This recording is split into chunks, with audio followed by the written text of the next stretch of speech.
Assalamu alaykum, hoş gördük qarindoshlar. Mushu qarindishimizning so'zini anglab chiqdim. Xitoy bizga zulm qilganlik uchun bizning dushmanimiz desak bo'lmaydi. Boshqa tarafdan nurg'un dushmanlik taraflarimiz bor deb so'zlabdi. Endi mushu boshqa tarafdan nurg'un dushmanligimiz bor degan so'zi bizga qanday hukm berib qo'ydi desa, shu kofirlar bo'lsa bizning dushmanimiz degan hukmni berib qo'yamiz desa, shu hukm berib qo'yaylik. İşte hukm berib qo'yaylik. Qur'on bizga kofirlar bo'lsa dushman tutinglar dedimi desa, yo'q. Kofirlar bo'lsa dushman tutinglar demadi. Qarindoshlarga Qur'onni o'qinglar, Qur'onni tafakkur qilinglar, Qur'onni izlaninglar deb qaqshab ketishimiz sabab nima desa, biz Qur'onni tafakkur qilsak, Qur'onni o'qisak, dunyodagi hozirgi vatan uchun, millat uchun elib berayotgan xizmatimizdimi do'st dushmanni ayirib qariy olamiz. Hammani o'zimizga dushman qilib olmaymiz. Qaysi bizning dushmanimiz, qaysi bizning dushmanimiz emas, kimga qanday muomala qilamiz, buni ayirib qariy olamiz. Kimdan foydani, manfaatni ilib, kim bilan hamkorlashib, kimga qarashtirish degan narsani ayirib chiqa olamiz. Qur'onni o'qigan vaqtimizda. Qur'onni o'qimay, din deb Qur'onning atrofiga chaplashib, mana menmi din deb turayotgan ba'zi yolg'onlardan yozilgan, din nomidan yolg'onlardan yozilgan materiallarni, din deb bizga sunilgan materiallarni o'qib olsaqchi desa, Qur'onning do'st dushman degan qanday bo'ladi? Dushman zodi kim o? Kim bilan urushsanglar bo'ladi, kim bilan urushmasanglar bo'ladi, navbatgi dushmanlar kim o?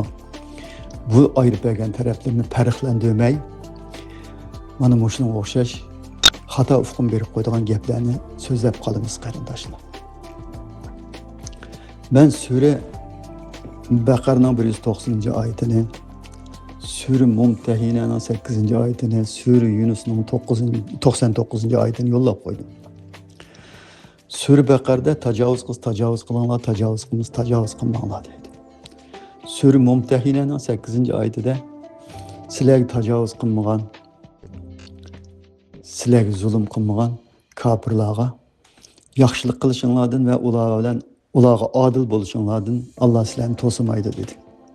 Demak, ular bilan yaxshi o'tishdan Allah bizni to'simaydi ki.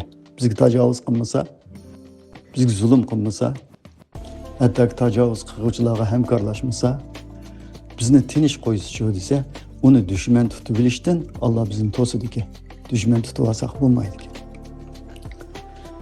Endi sura Yunus'un 99-oyatida shu desa, bizning dunyodagi insonlarni musulmon qilish vazifamiz yo'q ki.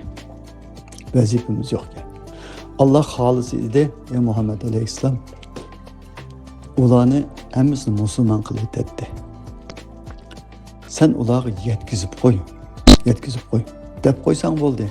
Koinotni, maxluqotni, mavjudotni yaratgan bir Allohning borlig'ini, mushu islom dinining to'g'ri bir din ekanligini yetkazib qo'ysang bo'ldi. Seni biz ularni musulmon qilib berish vazifasini sana yuklamadik deydi oyatda. Shunday deydi. Endi Xitoyga kelsak, Xitoy kim? Xitoy tajovuzchi. Bizning zaminimizni besib olgan tajovuzchi. U bizga tajovuz qilganlik uchun biz uni qarashtiramiz.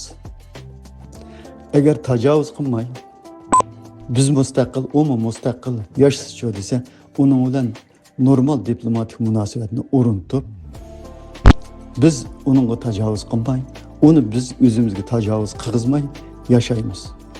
Bu mening yoki boshqa bir odamning da'vatgan so'zi emas, Qur'onning da'vatgan so'zi. Tajovuz qilinglar, tajovuz qilmanglar deydi.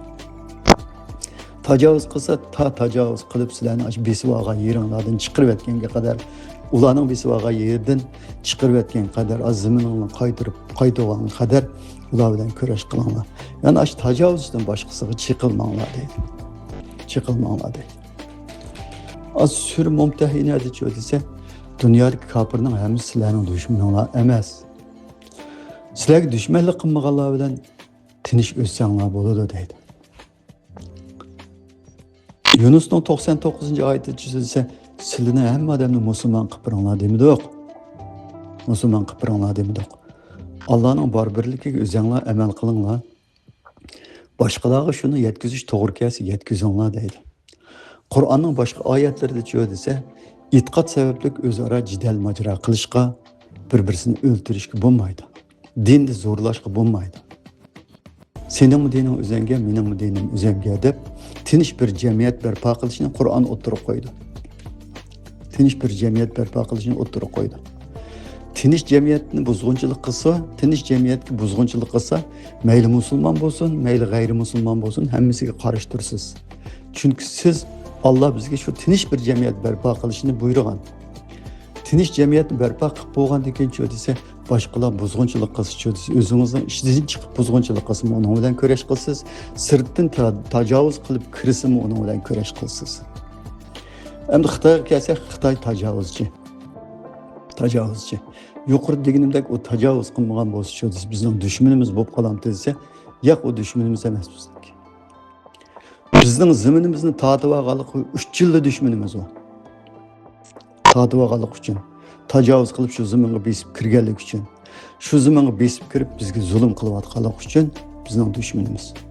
U besib kirmagan bo'lsa, u zulmni qila olmaydi desa, qila olmaydi. Besib kirmagan bo'lsa, u zulmni qila olmaydi. Biz mustaqil bir davlatda yashayotgan bo'lsak, u zulm qila olmaydi bizga desa, shu zulm qilish uchun yana tajovuz qilish to'g'ri keldi. Shu zulm qilish uchun asosiyatdan tajovuz qildi, uningdagi zulm qilyotdi. Zulm qilyotdi. Agar mustaqil bo'lib qolsak, ulardan ba'zi bir ishlamchilar bizning ishchiga, emgak kuchiga ehtiyojimiz bo'lsa, kirib ishlasa, u chaqda uningdan chiroyli emgak kuchidan foydalanib, ya'ni uningdan boj ilish to'g'ri kelsa, shu bejini elib, bojini to'lab ishlaydi. Xuddi biz g'arb dunyosida mayli Turkiyadagilar bo'lsin, Turkiyadagilar vergi deydi ekan, vergisini berib, g'arb dunyosida biz bojni to'lab ishlayotganga o'xshash, bizning zaminimiz mustaqil bo'lgan bo'lsa desa, Xitoyning ma'lum fuqarolarga shu emgak kuchiga biz ehtiyojli bo'lgan bo'lsak, kirgan bo'lsa, u bejini to'lab ishlash u boshqa. Agar u bejini to'lab ishlasa desa, shu yuqorida qarindoshlar deyotgandek jizyani to'lab ishlagan bo'ladi u. Jizyaga bo'ysunib, aşı zaminda yashagan bo'ladi. Lekin u tajovuz qilib turayotgan sharoit ostida biz uni jizya to'ltalamdik, uni iymonga da'vat qila olamdik desa, ya uni qilmaymiz. Unda narsadimi Qur'on o'ttirib qo'ymadi. U tajovuz qilib bizga zulm qilib, bizning dinimizni tatib, bizni dinsiz qilib o'tib olgan sharoit ostida bizning uni dinga da'vat qilishimiz, uningdan jizya elishimiz degan bu uxlab tushishga o'xshash bir ajoyib, bir xiyoliy bir so'zlar bor.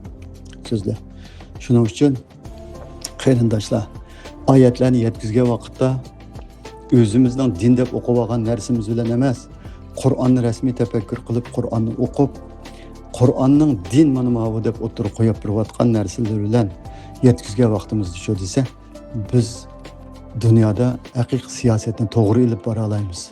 Haqiqiy dushmanning kimligini toniy olamiz. Hamma odamni o'zimizga dushman qilib olmaymiz.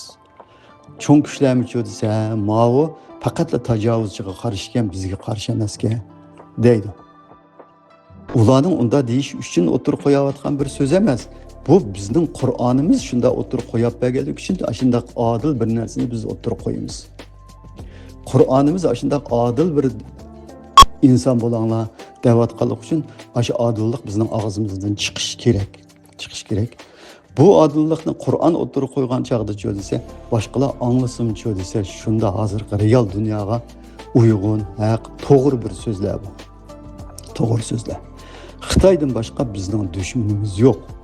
Qur'on bizni boshqalarni dushman tutuvinglar demidi. Tajovuzchi mayli musulmon bo'lsin, mayli kafir bo'lsin, bizning o'zimizning territoriyasiga besib kirsa, uni qo'g'lab chiqarish uchun uni kurash qilamiz uni. Musulmon bo'lsa-mu tajovuz qildimi, u xatolashgan bo'ladi.